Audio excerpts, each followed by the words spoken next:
¿verdad? Entonces tiene que ir viendo uno las facetas para poder entenderlo. Kenan, humillación, luego Sheken, que significa servicio. Es donde el Mashiach dijo, si no te dejas poner el yugo, o sea, si no aprendes de mí, aquí se aprende, aquí se humilla uno, pero aquí se aprende la humildad. Humildad. Ok, entonces, ustedes saben muy bien que la bronca más grande que nosotros tenemos como seres humanos son dos cosas. Una es humillarse y la otra ser humilde. Por más que nosotros estudiemos y andemos en los negocios del Padre y todo, siempre se nos va a salir el apellido. Una vez manejando o con alguien que te diga una cosita que te ofenda. ¿Se acuerdan que les dije la otra vez? A eso le llamamos hermanos Coca-Cola o hermanos Alka-Seltzer, ¿verdad? Que nomás se caen al vaso y se levantan como que muchachos. Difícil. Pero entonces, Sheken significa humildad. Entonces, después de ahí, de ese lugar, se fue Abraham a otro lugar que se llamó el lugar Moriah. Mored. Mored significa el maestro. Por tanto, este lugar también significa enseñanza. Es donde se te va a enseñar. Cuando uno ha pasado por el proceso de humillarse y uno ha pasado por el proceso de la humildad, entonces es muy fácil poderle enseñar a una persona humilde. El problema de las personas es que llegan a las congregaciones y saben más que el pastor, saben más que el rabino, saben más que el estudioso. Yo sé qué me vas a enseñar a mí. Como aquí venían unos hermanos, entonces no han venido todos los años, por ejemplo, y se sentaba y me vino un hermano, al principio cuando estábamos empezando me dijo, bueno, pero óyeme, y me empezaba a atacar por todos lados, sin darse cuenta de que no ha escuchado, y lo que está escuchando en el momento, por ejemplo, ustedes ya están más avanzados al escuchar. Entonces, han tenido la humildad de sentarse y de poder escuchar y decir, wow, y poder comparar. Por ejemplo, una pregunta, fíjense. Cuando existía Abraham, no habían rollos de las escrituras escritos.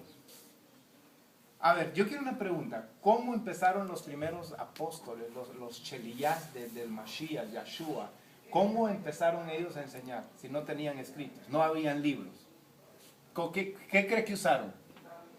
La Torá estaba escrita, pero no crean que andaban una Torá como ustedes la pueden andar ahorita. Bendecidos son ustedes que pueden andar una Torá bajo el brazo.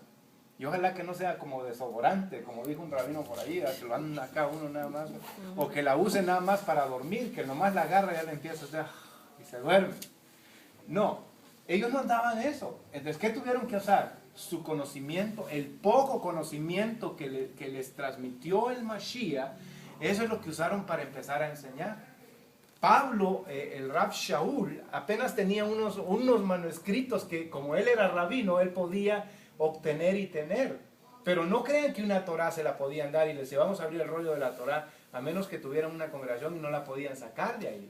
Pero ustedes la tienen acá. Entonces, cuando estaba en el tiempo de Abraham, ustedes van a leer en una historia que vamos a estudiar en alguna porción, que le dice a su sirviente Eleazar, le dice, tócame mi muslo. Ahora, ¿cuál es el muslo para ustedes? En la pierna. Pero ¿sabe por qué pusieron ellos tócame el muslo? Porque en las verdaderas versiones no dice toca el muslo. Entonces, cuando ven en el hebreo, ahí es donde uno se va de cabeza, porque dicen, no, ¿cómo puede ser que eso sea así? Pero es lógico cuando nosotros entendemos las escrituras por medio de la Torá. El muslo, digamos, es ¿verdad?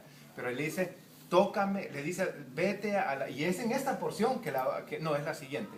Pero se la voy a adelantar para que ustedes vean cómo la Torá explica. Le dice a su sirviente, júrame que no tomarás una mujer de los cananeos para mi hijo. Entonces, pero ¿cómo te voy a jurar? ¿En base a qué? No hay un libro que te ponen una Biblia y te dices la verdad. Y te que las cortes ponen una Biblia para decir, sí, la verdad. Entonces, ¿qué usaban en ese tiempo? Le dijo, tócame el muslo y júrame delante del Padre de que tú cumplirás esta promesa. Entonces, ¿qué es?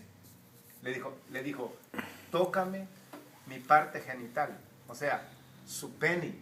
Era lo que le dijo, tócamelo, agárralo y júrame en el... De ahí donde usted queda, eso era, pero dice, júrame por el pacto sagrado, que era la circuncisión, que era un pacto entre Yahweh y Abraham. Júrame por ese pacto que hice con él.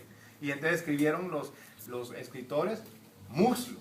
Pero en la realidad no era el muslo, era su parte genital donde le tocó y le dijo, y lo agarró y le dijo, te juro en el nombre del Padre que yo voy a hacer lo que tú me has dicho. Entonces cuando llegamos a esa realidad, entonces uno dice, entonces la Torah está llena de muchas cosas que nosotros no las miramos, pero así era el tiempo en cómo se podía, que se podía hacer un juramento.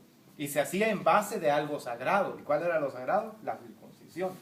Entonces, hoy la vamos a mirar también, la vamos a tocar, porque la mayoría de pastores no enseñan la realidad de que hay que circuncidar un hijo. ¿Pero por qué? Porque ya no hay... Bueno, hay dos circuncisiones. Ahí está la circuncisión de la carne y está la circuncisión del corazón. La de la carne la puede hacer un doctor, un rabino, y se hacen los ritos que se debe de hacer. Pero la del corazón solo lo hace la Torah. ¿Por qué dice la Escritura en el Salmo 105, verso 9? ¿Qué dice el Salmo 105, verso 9? Para que ustedes vean que solo es la única que puede limpiar el corazón, guardar el corazón, es la Torah. Y me hallé un verso ahí que padre, no sé si lo traje, pero ahí dice, ahorita creo que lo vamos a mirar en una correnita. El que lo tenga lo habla. ¿El versículo? 119, verso 9. 105, 9, ¿no? No, 119. 119, 9. Ya, 119, 105 dice, lámpara la es a mi pies tu Torah.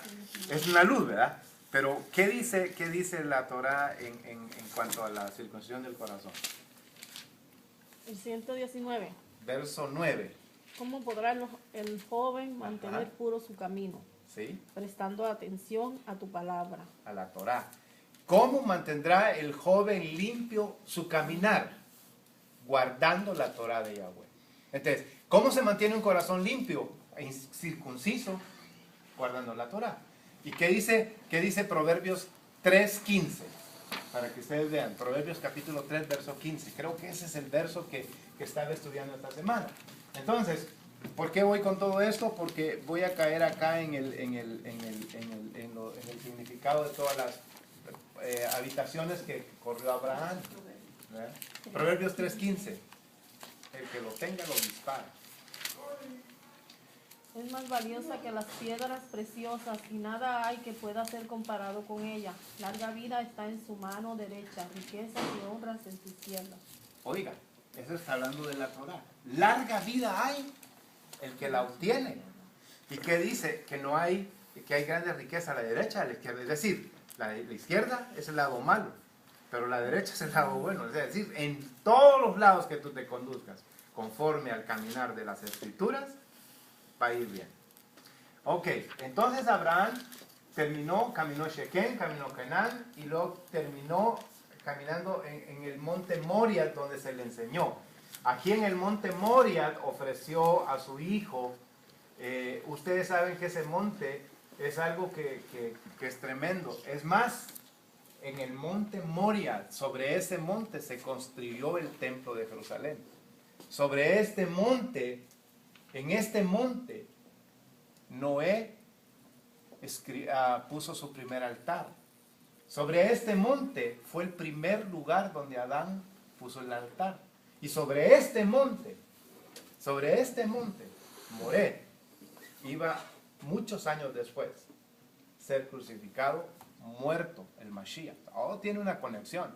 Entonces, cuando nosotros vamos viendo todas esas realidades, ahí uno dice, wow. Por ejemplo, ustedes ven que Abraham compró una cueva, la cueva de Maspela. Entonces, ¿por qué la compró? No más porque era una cueva, me gusta esta cueva para enterrar a mi Sara. No, él vio algo ahí en esa cueva que los impíos no habían visto. Entonces nosotros tenemos que aprender a ver por qué están esas cosas en la cueva. Bueno, luego caminó a la otra morada, y la otra morada se llama